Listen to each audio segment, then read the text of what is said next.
It was the right movie at the right time for a lot of people. People hadn't really had the conversation that they wanted to have about the issue. It was picked up by the critics as being extraordinarily real. The film produced a kind of cathartic reaction. It was seen to be the first film that would help America come to terms with the war. It was the first film that cut through the CRAP of Vietnam and went right to the chase. It gave an honest portrayal of what battle was like for the average GI. Didn't make them look like heroes, but it didn't make them look like monsters. It comes out, and in 24 hours, my life's completely different. It was hugely popular, and I think way beyond what Oliver and I ever expected. Nothing could stop it, though, because there was a base of audience to see that movie from day one.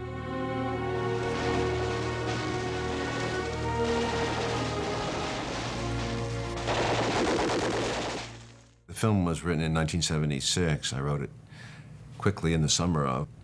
Over time, I got to the place where I was directing my own films in 1985. I directed Salvador, my first major feature, and the same person who financed that financed Platoon. So my dream came true about 10 years later. The winds of conservatism were blowing, and the film, the concept of Rambo was popular. There was a very strong militaristic trend in our films and in foreign policy.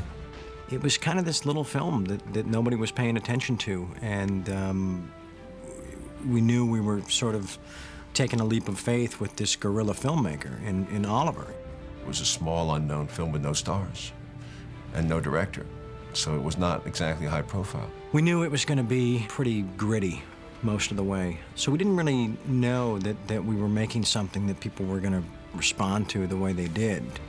The only person that knew that we'd done something really special and was vocal about it was Berenger. He was the one that kept saying, this is a film people are going to talk about 20 years from now. I remember when I was in the Philippines, getting the dailies and thinking how powerful they were, but wondering if people were ready for this kind of experience. It was clearly an unpopular war, and the veterans came back and felt somehow dishonored by their reception. No one believed in this movie. So lo and behold, comes the release of the movie, and I get a call from the distributor in Toronto. And he says, wake up, you got a hit. I don't think we perceived how badly American veterans wanted a venue to show people why the war was this divisive, and Platoon gave them that. We had this huge explosion of veterans coming out of the woodwork who were celebrating this film as one look at the Vietnam experience for the average infantryman on the ground. On the other hand, we had people coming out of that same woodwork and saying, no, this is bullshit. A lot of officers didn't like the film because that wasn't the way it was for them. You know, they don't see it that way. They were not enlisted. They were not at that level. And they were very proud, and of course, not all the units behaved like that. You ignorant asshole! What the fuck coordinates you given? You waste a lot of people up there with your fucked up fire mission! The time Platoon came out, I think it really pissed off a lot of veterans because it portrayed Vietnam veterans exactly as the media portrayed us, as lighting villages on fire. But in other aspects, it was, you know, there was some very accurate things that went on in that movie. We hoped that it would let the people see what we actually went through. Not that we were killing everybody, but beyond that, look at what we went through. In a very kind of unpredictable way, Platoon divided people in the same way they were divided about the war. I mean, people who were anti-war found everything in it to confirm with their feelings, and the people who thought the war was worth fighting looked at the fault of the country to provide the leadership that they needed to win that war. I was scared to go see it by myself. like I was scared to go to the Vietnam Wall by myself. I took a friend who had been in Vietnam, and he sat right in front of me.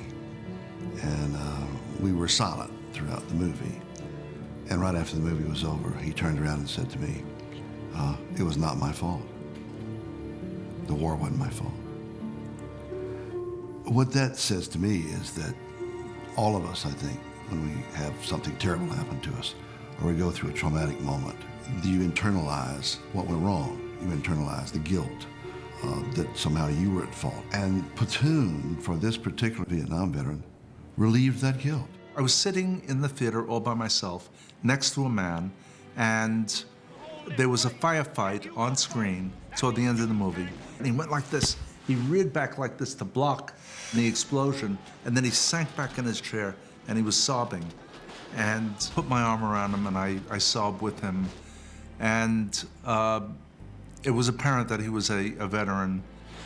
And it was a very moving experience for me. I walked out of the theater, and I felt that if any film could affect so many people, that this is something that I wanted to do. And that's how I would spend my life. For me, it was a positive, because it opened up the Pandora's box. It opened up the problems that I was having that I didn't even know. This story opened up a lot of the private stories that were locked away. And it's very powerful to see that. You're a catalyst. That's the right word, a catalyst for those emotions to come out. Here's what people don't get.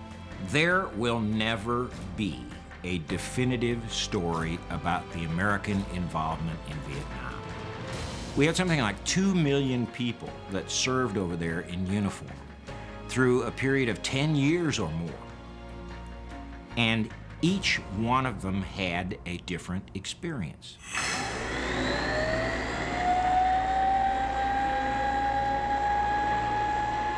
The first thing you noticed when you stepped off that C-130 coming from Okinawa is the smell of Vietnam. You could smell the dirt, and it just had a very distinct smell about it. It's that heat, you know, just smacks you. You know, I wasn't really used to heat like that. And not only the heat and the humidity, just even the smell, and then all the activity that was going around. When I was coming down the ramp off the plane, the other guys are gonna come back home. They're gonna ride the same plane back home.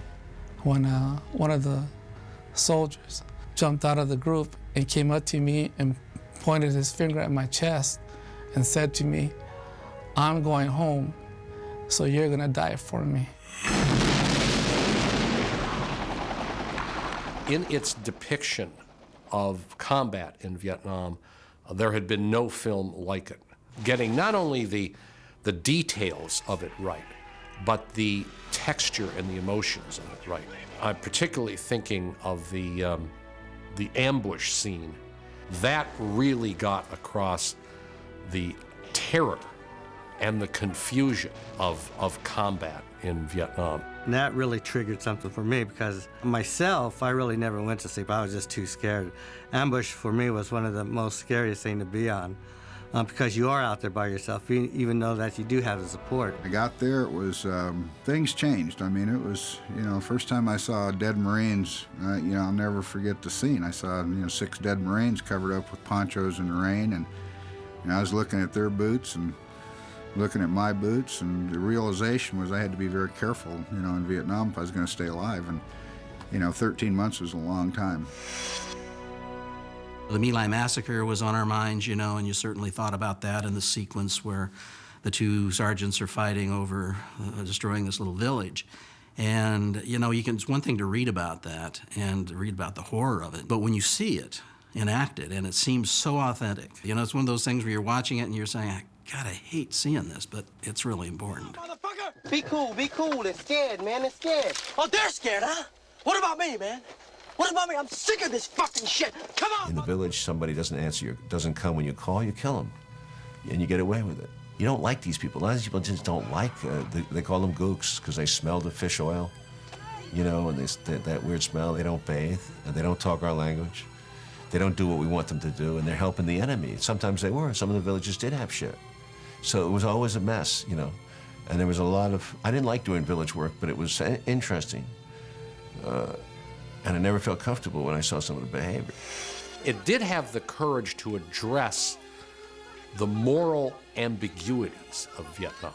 It bothered me if the tension between good and evil became divided up.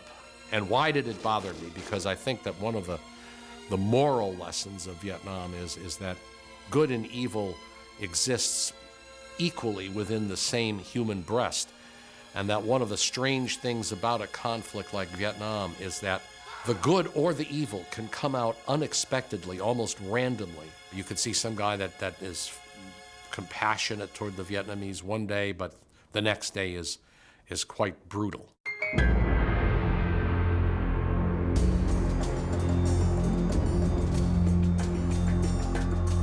So when, in 1986, Oliver Stone, a veteran, makes Platoon, and he's the first veteran to make a film, there is a sense that finally the war will be realistically depicted. And you see this a lot in the reviews of the film at the time. I think what Platoon does is basically take you right there to the battlefield, and it's not John Wayne in the Green Beret. It's not this perfectly choreographed war footage. I think it rekindled feeling, and I think that for people that had opposed the war, it reminded them of the horror of it. We just sort of were left alone out there in the jungle to create and to play. You can feel that in the film. I think you can feel that it's not a film that's guided by a very heavy hand. It's a very character-driven film. I volunteered for it. You did what? I volunteered. I dropped out of college and told them I wanted the infantry, combat in Vietnam. You volunteered for this shit, man? You believe that? A young, innocent, idealistic man standing in many ways for the United States as it goes into war.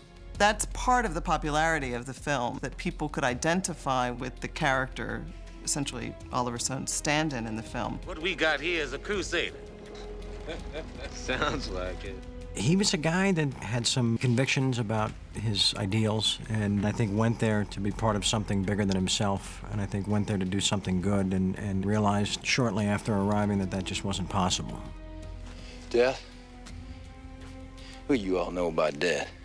And you have Tom Berenger on the one hand with the huge scar down his face and, sort of the masculine hawk. And then you have Willem Dafoe as Elias, who is the heart of the 60s at some level. In other words, he embodies the ideas of the 1968 generation. They're fighting for the soul of this boy, but what they're really fighting for is the soul of America. And I think that's one of the reasons that the film resonates so powerfully. The film tapped into a feeling shared by audiences that the real story of the Vietnam War was how it divided Americans. Barnes believes in what he's doing. And you? You believe? In 65, yeah. Now, no. We had gone over there for good reasons, or reasons that we thought were good. And then somehow the nature of the war changed us.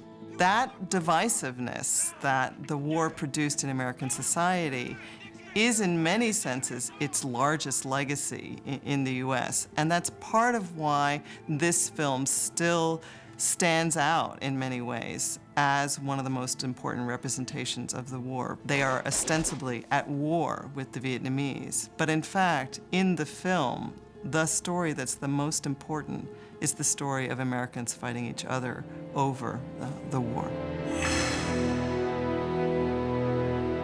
As I watched the movies, I started relating, everything that I went through over there to what they were portraying. I didn't think anything that I did was wrong. Also, I didn't think we were right, but yet I was there to do a job, and I did my job. There were a number of critics who said, now we finally have a film about Vietnam, and 20 years from now, young people will think of Platoon as the Vietnam War. Stone took an important historical moment.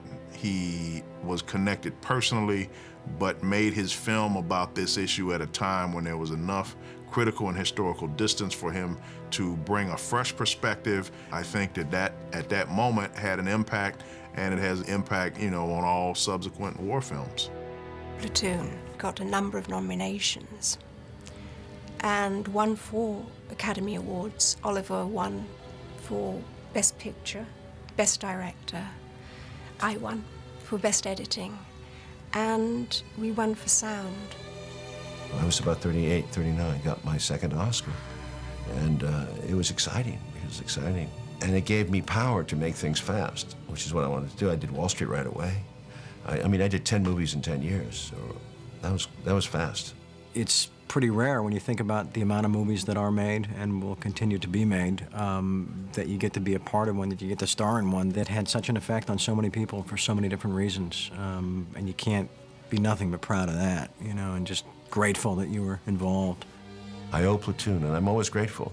And years later, I mean, I'm in the streets, people come up to me, and, I love your movies. Platoon is still my favorite movie, you know, which is, of course, it does hurt me a little bit because I really feel, in terms of technique and understanding, I've moved on into another more mature, but, you know, I accept it. People like it.